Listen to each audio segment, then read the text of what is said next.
recently heard Erdogan declare and make it very clear that they are enemies of Israel. We're looking at the closest assemblage of Ezekiel 38 that we've seen ever in human history. For over 3 weeks, the world has been watching and waiting for an Iranian attack on Israel, an attack that the Iranian regime vowed was imminent and which would be devastating. Yet here we are, almost a month since Israel eliminated Hamas leader Ismail Haniyeh on Iranian soil and also took out top Hezbollah commander Fuad Shukr in Beirut. Iran immediately vowed revenge, and we heard estimates that an Iranian missile and drone barrage against the Jewish state could come at any moment. Throughout the month of August, Israel has been on its highest level of alert. A major regional war could break out at any moment, one in which the United States may get involved. And yet, as of August 22nd, the Iranian-led attack still has not come. Why? What I want to do for a few moments here is to break down the possible reasons behind the Iranian delay and what comes next, and how it affects you, no matter where you live. Because what happens in the Middle East does not stay in the Middle East. And it just so happens that Israel is the apple of God's eye and at the center of his prophetic plan, which means, as a follower of Jesus, I think you'd rather know than not know. So here goes. And bear in mind that this Iranian attack, if and when it comes, will almost certainly include Iran's proxies like Hezbollah, the Houthis, and the various Shia militias in Syria and Iraq, charter members of the Iranian ring of fire that surrounds Israel on all sides. The first reason I believe this attack may have been delayed is that the Iranian regime is engaging in psychological warfare. Folks, think about it. For over 3 weeks now, Israelis have basically been on pins and needles waiting for an attack to come. Remember now, April 13th, that unprecedented Iranian attack in which Iran launched over 300 missiles and drones, projectiles at Israel. Those projectiles took hours to travel from Iran to Israel, and in a miracle, some 99% were shot down. So Israel knew for hours in advance that the projectiles were coming. They had time to prepare along with allies like the U.S., Jordan, Great Britain, and ultimately, again, shoot down 99% of those incoming missiles and drones. This time, Iran wants to surprise Israel. Will it be larger than that April 13th onslaught, which, reminder, was unprecedented because it was the first time ever that Iran struck directly from Iranian soil? Another question, will Hezbollah, Iran's most lethal proxy, perched in southern Lebanon on Israel's northern border, will they strike first? That would surely bring a massive Israeli response, which brings me to the number two reason, in addition to the head games Iran is playing right now, the number two reason Iran has delayed this attack, because folks, quite bluntly, Iran is nervous because they know that this time, unlike in the wake of April 13th, Israel will unleash hell. Our good friend, TBN Israel correspondent and Stakelbeck Tonight contributor Yair Pinto joined us a little while ago here in studio, and he broke down what he is hearing from his great sources on the ground in Israel about how Israel will react to an Iranian attack this time around. Take a look.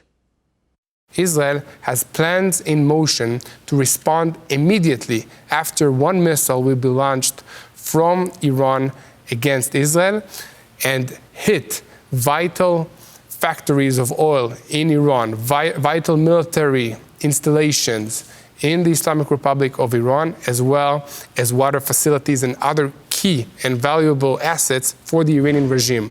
Folks, in other words, Israel is not playing around, and Israel, if it wants to, can certainly destroy Iran's economy. And not only that, Israel could strike Iran's nuclear facilities.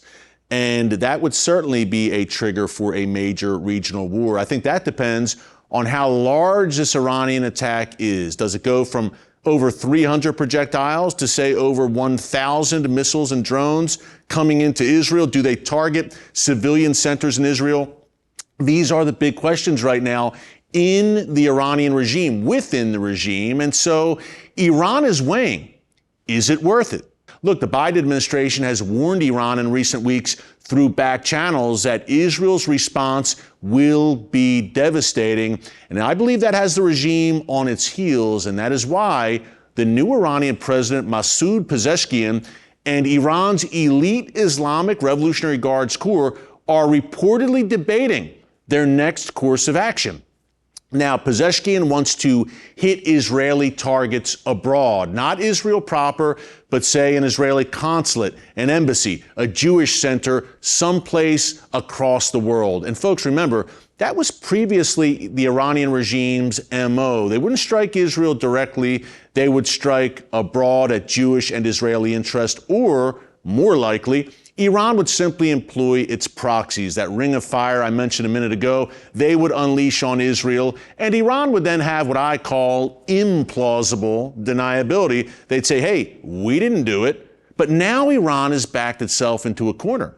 It has to save face and do something because, look, the takeout of Ismail Haniyeh, that Hamas leader, on Iranian soil in a guest house in Tehran right after he met with Iran's new president and supreme leader was pretty much the ultimate embarrassment and the ultimate show of Iranian vulnerability. They now have to anticipate a massive Israeli response, and that's why this attack may not be imminent. I believe they eventually will do something, but check out this soundbite from this top official from Iran's Islamic Revolutionary Guards Corps just yesterday. Remember, the IRGC answers directly to Iran's supreme leader. It's really the vanguard of that wicked regime. Here's what he said about the timing of the Iranian attack if it comes. Take a look. فعلا صهیونیست‌ها در ترس ناشی از دوره انتظار و ابعاد حمله احتمال ایران و جبهه مقاومت در بی‌تعادلی باید به سر ببرن. منتظر ضربات حساب شده و دقیق در زمان خودش باشن. Folks, the fact that the Iranian regime is even daring to consider such an attack once again is because of the limited Israeli response to the April 13th barrage. Iran was not deterred. Remember, Israel launched one missile at the city of Natanz in Iran, basically to send a message, and that was that, which means the Iranian attack, yes, was a dud ultimately on April 13th, but they still came out of it emboldened because the Israeli response was not what it needed to be to establish deterrence. And why was it not what it needed to be? Well, because the Biden administration tied Israel's hands. Remember, Joe Biden told Benjamin Netanyahu after the April 13th miracle, 99% of those incoming missiles and drones intercepted, you got the win, Bibi. Take the win. The U.S. was heavily pressuring Israel to not respond forcefully to the April 13th onslaught, so Israel pulled its punches, just as it did for months in Rafah and finishing the job there in Hamas's last Gaza stronghold and with Hezbollah. Look, that threat to the north, folks, it is looming, it is imminent, and Israel has held back there as well as the Biden administration has pressured Israeli leaders to not act against Hezbollah, which brings me to the third point here in terms of why the Iranian regime may be delaying this attack. It's possible they want to see how things shake out with a Gaza ceasefire. Look, President Biden is pushing this very hard. He's pressuring Israel yet again to agree to a ceasefire with Hamas. Hamas is nearly crushed. It's in its death throes, but Hamas keeps rejecting these ceasefire deals. So it remains to be seen what happens there. Hezbollah, for one, would probably like to see that ceasefire go into effect. Remember, Hezbollah has vowed to continue striking Israel until there is a ceasefire in Gaza. Look, a truce there would give Hezbollah time to regroup and lick its wounds because, folks, Israel has wreaked heavy damage upon the heads of Hezbollah over the past 10 months. Several top Hezbollah commanders have been killed. Hundreds of Hezbollah terrorists also eliminated. So Hezbollah and Iran watching and waiting as the chess pieces move on the board, and yet a great northern war between Israel and Hezbollah, as we've lined out here for you on the show many times in recent months, is certainly coming. Point 4, in terms of reasons why Iran may be delaying an attack against Israel, folks, I think it's pretty clear that prayer works, and I believe it has worked in this situation. We've got Christians around the world praying for the peace of Jerusalem, praying for God's divine hedge of protection, his divine Iron Dome over Israel right now. Our friend Joel Rosenberg, who hosts the Rosenberg Report every Thursday night right here on TBN, broke this down on his website, All Israel News. He said, look, the prayers of Christians are working. He gave scriptural backup and examples of times throughout history where God stayed the hand of Israel's enemies due to the prayers of the people. So keep it up, folks. We continue to implore you here on Stakelbeck Tonight to pray and pray without ceasing. And let's see what God does here. Very, very precarious time in the world's most volatile and chaotic region, the Middle East. Pastor Jack Hibbs is not only a regular guest here on Stakelbeck Tonight, he's also one of America's most important watchmen on the wall and host of the hit podcast Real Life with Jack Hibbs. I joined him as a guest on his podcast earlier this month to break down the state of play in Israel and America. Take a look. The Iraq factor is not a surprise, Pastor Jack, in that these Iranian-backed Shia militias in Iraq are operating freely there. And they've even launched rockets from there towards Israel. No successful attacks, thank God, yet from Iraq. Yes. With the Houthis in Yemen. Remember, we've got that entire Iranian ring of fire that surrounds Israel. Iraq is part of that along with Yemen.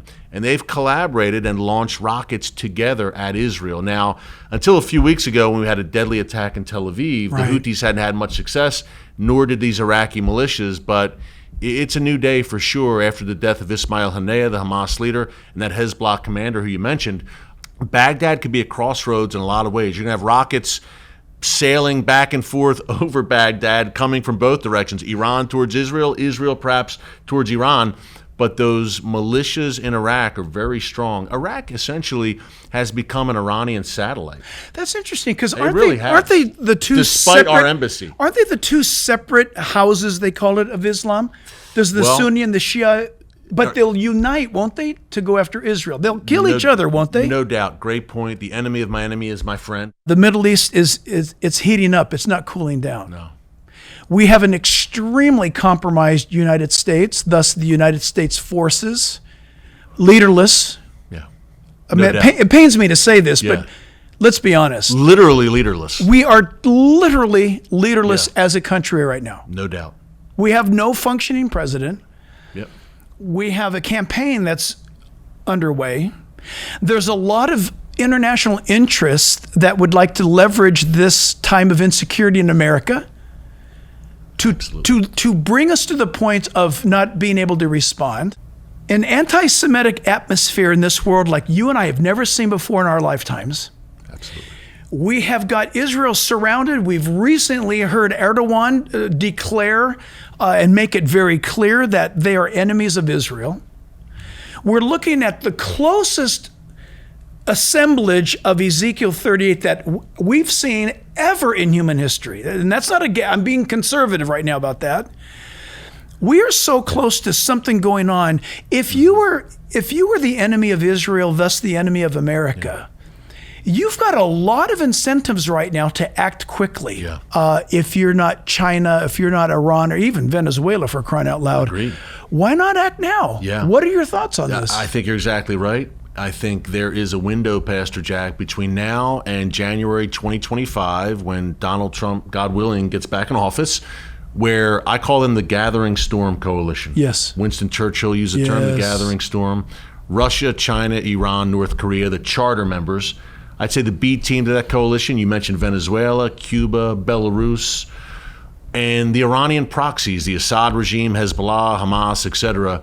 This is the Gathering Storm. And right now they're all salivating and licking their chops because, as you said, Joe Biden is MIA. He's incapacitated. I take, as an American who loves my country, That's I take right. no joy in saying that. I agree that completely. This man is mentally and physically incapacitated. It's not funny. It's dangerous and disturbing and alarming, because the enemies of the free world see it clearly, and they see his heir apparent, Kamala Harris, to be kind, not up to the task. Folks, it was a fascinating, wide-ranging conversation with my good friend Pastor Jack Hibbs on his podcast. Check out our entire conversation on Pastor Jack's YouTube channel at Real Life Jack Hibbs. Our podcast was titled, appropriately, The Gathering Storm. And be sure to subscribe to Pastor Jack's podcast while you're there. Also, we've got our podcast weekly. It's called The Stackscast. We've got great guests like Pastor Jack Hibbs every week. You can subscribe, Spotify, Apple, or wherever you get your podcast. As we wrap up here, a quick thought. I've been using the term state of play throughout this episode tonight. And the ultimate state of play, though, is found in the book of Joel, chapter 3, Verse 2, the prophetic state of play as to where all of this is heading in the Middle East. God Almighty says, I will gather all nations and bring them down to the valley of Jehoshaphat, that's in Jerusalem. There I will put them on trial for what they did to my inheritance, my people Israel, because they scattered my people among the nations and divided up my land. Rest assured, the Iranian regime and its entire ring of fire, whether they attack or they don't attack in the days to come, certainly seems that they're headed for the valley of Jehoshaphat and a day of ultimate judgment that will not be pretty for them, yet Israel will continue to not only survive, but thrive. Stakelbeck Tonight, my all-new nightly series on current events through a bold biblical lens. Make sure you hit the subscribe button so you never miss an upload, and tap the bell icon so you're notified every time a new video is posted. And don't forget to share your thoughts, insights, and comments below. Thanks for watching, and God bless.